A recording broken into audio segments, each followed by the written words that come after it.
Tourism Pakistan کا اتنا بڑا پوٹینشل ہے.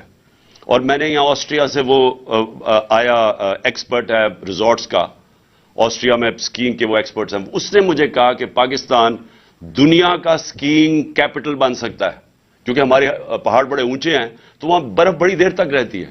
تو اس نے مجھے اور پورا پلان بنا رہے تھے کیسے سکینگ ریزورٹس. تو یہاں پاکستان میں ہمارے پاس ٹورزم کے اندر اتنا ان ٹیپ پوٹینشل ہے, سارا ہمارا جو سمندر ہے اس کے ساتھ ساتھ زبردست پوٹینشل بنا ہوا ہے.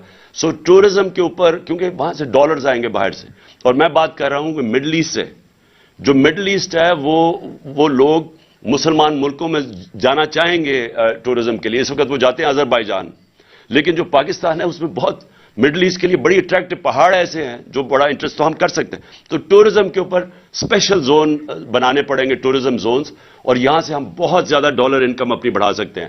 لیکن پھر, اور یہ جو ہمارے اسپیشل اکنامک زونز ہیں جس کے اندر ہم انڈسٹری کی ری لوکیشن کروا سکتے ہیں چائنا سے. سو یہ فیوچر کے میں آپ کو پلانز بنا رہا ہوں. لیکن اس سب سے آخر میں دو چیزیں, الیکشنز اور رول آف لا, یہ دو چیزوں کے بغیر جدھر آج اللہ نے پاکستان کو کھڑا کر دیا ہے, اس کے بغیر پاکستان کو کوئی نہیں اس مشکل وقت سے نکال سکتا. یہ جو ان کی اب کوشش ہے, انکم ہماری گرتی جا رہی ہے, بے روزگاری بڑھتی جا رہی ہے, ویلتھ کریشن ہو نہیں رہی, قرضے بڑھتے جا رہے ہیں, جو سارا پاور سیکٹر کے کانٹریکٹس انہوں نے سائن کیے ہوئے ہیں وہ کیپیسٹی پیمنٹس دینی پڑ رہی ہیں.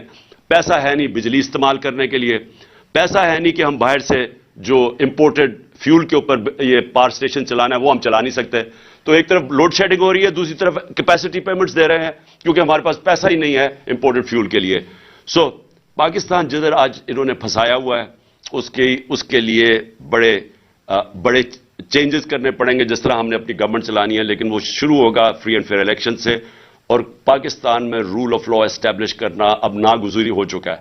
اس کے بغیر ہم اس ملک کو اب ایک آزاد, خود مختار, ساورن, ایک غیرت مند قوم ہم اب نہیں رہ سکتے. ہمیں اگر یہی طریقہ ہے کہ جی بھاگ کے جا کے پیسے مانگو کسی سے, کبھی کسی سے پیسے مانگ رہے ہیں, اپنی عزت کھو رہے ہیں, اس طرح پاکستان سروائیو نہیں کر سکتا. وہ اسحاق ڈار, وہ بڑا, اس کے سارے کیسز معاف کیے, سارے کرپشن کے کیسز اس کے دھوئے, اس کو ڈرائی کلین کیا, پھر NRO 2 دے کے یہاں بلایا, تو وہ بھی ساری دنیا کو پتا چل گیا کہ وہ کتنے پانی میں ہے. اس لیے جیسے ہی آپ کے الیکشنز اور مینڈیٹ آئے گا وہ پھر پہلا سٹیپ ہوگا. اس کے بعد سب سے امپورٹنٹ چیز پاکستان میں رول آف لا ہے. اکانومی کنیکٹڈ ہے رول آف لا کے ساتھ. یہ لوگوں کو غلط فہمی ہے کہ جناب مجھے جو